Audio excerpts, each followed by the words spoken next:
हमारे मुख्य अतिथि के रूप में हम विद्यार्थी जीवन को बड़े भाई मानते हैं डॉक्टर अरविंद कुमार जी, पूर्व मंत्री बिहार सरकार। हमारे छोटे भाई के रूप में ही हैं। कर्म क्षेत्र भी इनके पिताजी का हमारे क्षेत्र में गोह में रहा। आज भी अरवल में भले हैं लेकिन गोह की धरती में आवाज देती रहती है। वो मनोज कुमार जी हैं, एमएलए अरवल। हमारे प्रमोद चंद्र जी हैं।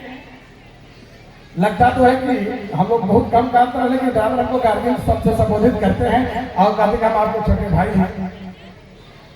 एक भाई हमारे सुधीर शर्मा जी हैं जो डिस्ट्रिक्ट बोर्ड के चेयरमैन हैं। इनके घर तक हम इलाहाबाद में गए। बहुत बड़ा इन्होंने अपना एम्पायर खड़ा रखा है और बड़ी व्यवस्था कर रखी है। हमारे उपेंद्र त्यागी जी हैं, आरएसएस के बौद्धिक प्रमुख हैं। मुंतका सिंह जी जिस पंचायत में हम काम कर रहे हैं वहां के मुखिया हैं। कुंदर जी हैं, विमला देवी हैं, अन्य बहुत सारे लोग हैं जिनका हो सकता है मैं नाम भूल जाऊं, क्षमा करेंगे।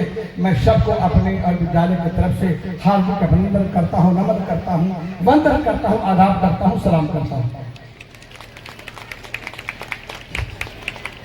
स्वागत के दूसरे मैदान पर हमें लौटता स्कूल परिवार के सारे शिक्षक शिक्षकेतर जो सदस्य हैं, ये हमारे अभिभावक वृंद बैठे हैं जो कि अगले वर्ष हमने सोचा नहीं था। एक करकट का ऑफिस स्टार्ट हुआ और जो जिसमें कक्षाएं चल रही थी उसका बुनियाद जमीन से खोदा जा रहा था। आने वाला कहता था कि पढ़ाई कहाँ हो, लेकिन वैसे में भी करीब करीब 450-500 अभिभावकों ने विश्वास दिलाया। इसलिए मैं अभिभावकों को भी सलाम करता हूं, नमन करता हूं, वंदन करता हूं जो आपने हम पर विश्वास जताया है, आदर करता हूं।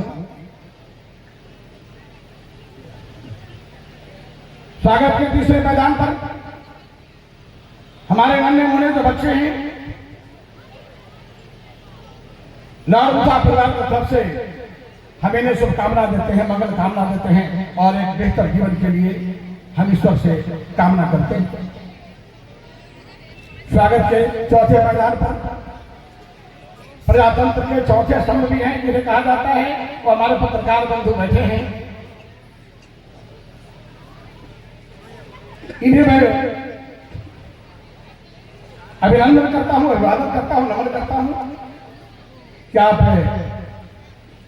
सबको फिर पुनः मैं इस आयोजन में आने के लिए पुनः वंदन करता हूं, क्योंकि भारत की तो परंपरा है कि जो आपने बहुमूल्य समय दिया है, अभिभावक हों चाहे हमारे आगत अनागत अतिथि हों, विधायक पत्रकार बंधु हों, जो भी हमारे साथ बैठे हैं वो हमारे देवता तुल्य हैं। क्योंकि भारतीय परंपरा में रही है कि देने वालों को देवता कहा जाता है। तो आज की सभा में आपने बहुमूल्य समय दिया है, इसलिए हमारे देवता तुल्य है। पुनः मैं सबको अभिनंदन करता हूँ, नमन करता हूँ। एक आज का आयोजन कोई नाच गान का नहीं है, बच्चों की कलाकृति का है।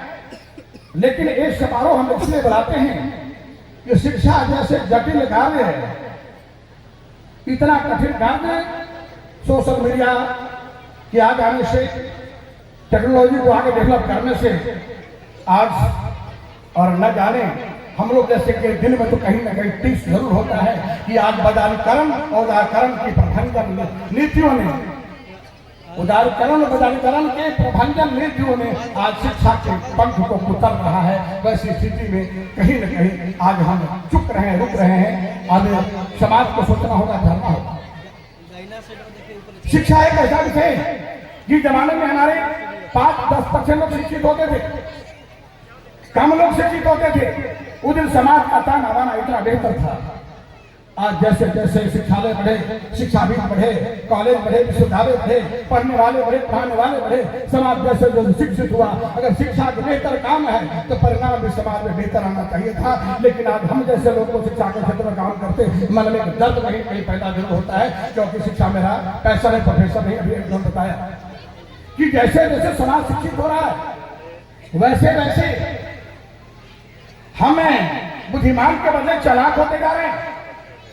संवेदना के बदले संवेदनहीनता प्रगाढ़ कर रही है। पारिवारिक ताना बाना ध्वस्त हो गया है। दहशत और नफरत का वातावरण छा गया है। आखिर ऐसा क्यों? ये तो बड़ा ही चिंतन का विषय है, चिंता का विषय है। ये सोचना होगा कि आखिर कहाँ दोष है। जैसे खीर पका रहे हैं आप, खीर 1 केजी चावल का पका रहे हैं, आधा किलो गुड़ डाला, मीठा अधिक हुआ, 700 गुड़ डाला तो मीठा अधिक होना चाहिए। लेकिन जैसे जैसे गुड़ बढ़ाते जा रहे हैं, खीर का स्वाद तीखा हो रहा है। तो सोचना पड़ेगा कि दोष बनाने में है कि दूध में है कि गुड़ में है, दोष कहाँ है, ये तो विचारनीय विषय है। सोचना तो होगा। ये आपकी शिक्षा सही दिशा में समाज को नहीं ले जा रही है। इसलिए आज इसलिए मैं कहा ये बाजारीकरण उदारीकरण की प्रबंधन नीतियों ने शिक्षा के पांव को उतर रहा है।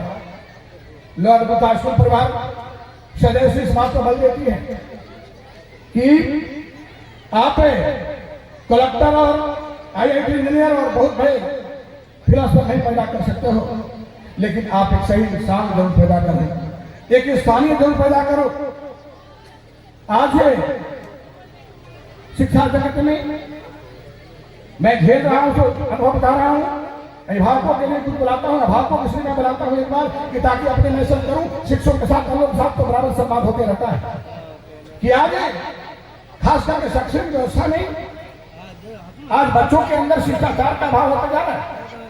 एकमात्र कारण श्रद्धा का भाव। मैं भावों से कहना चाहूंगा कि श्रद्धा के बिना तो शिक्षा संभव ही नहीं। श्रद्धा के बिना शिक्षा संभव नहीं है। जैसे सूखी मिट्टी से कोई पात्र नहीं बनाया जा सकता, उसमें श्रद्धा रूपी जल जरूर चाहिए। उसी तरह से कोई व्यक्ति अगर श्रद्धा नहीं हो तो कितना भी बड़ा गुरु हो उसे कुछ भी ज्ञान नहीं दे सकता। उदाहरण के लिए मैं आपको बताता हूँ कि जैसे एक कुएं हो, कुआं में लबलबाता पानी हो, लेकिन बाल्टी के पेंदा में छेद हो, आप बाल्टी कुएं में गिराते हैं तो कुआं का काम है बाल्टी को भर देना, लेकिन जैसे ही ऊपर लाएंगे, ऊपर आते आते बाल्टी में एक बूंद भी नहीं बच जाएगा, एक बूंद भी नहीं बचेगा।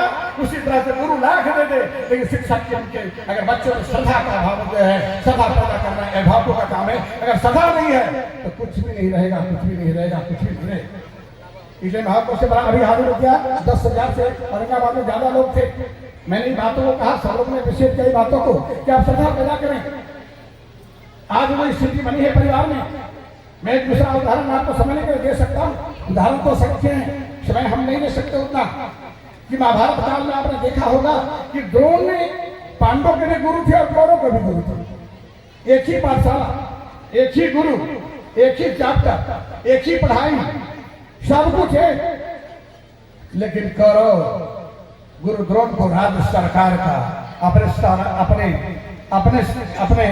राजा का, अपने राज्य का कर्मचारी समझता था कि तो भारत पोषण हमारा राज करता है, हमारे पिताजी करते हैं, इसलिए हमारा शिक्षा दे रहा है। और पांडव गुरु ब्रह्मा, गुरु विष्णु, गुरु पिता महेश्वर समझता था। और दोनों कहाँ गया, बस अंतर सिर्फ श्रद्धा में था। एक ने गुरु के प्रति ब्रह्मा विष्णु महेश माना और एक ने कर्मचारी माना। इस श्रद्धा के अंतर में एक ही गुरु, एक ही पढ़ाई, एक ही पाठशाला, एक जीवन के महाभारत हार गया, एक जीवन का महाभारत में धराशायी हो गया और एक जीवन का महाभारत जीत गया। बस श्रद्धा के अंतर। यही श्रद्धा किसी चीज में श्रद्धावान गाने लग बैठे, शास्त्र कहता है श्रद्धावान ही ज्ञान का हो सकता है। और एक बात समय लूंगा 10-15 मिनट, इसी के लिए मैं बुलाता हूँ, बड़ी गंभीर बात बताऊंगा कुछ।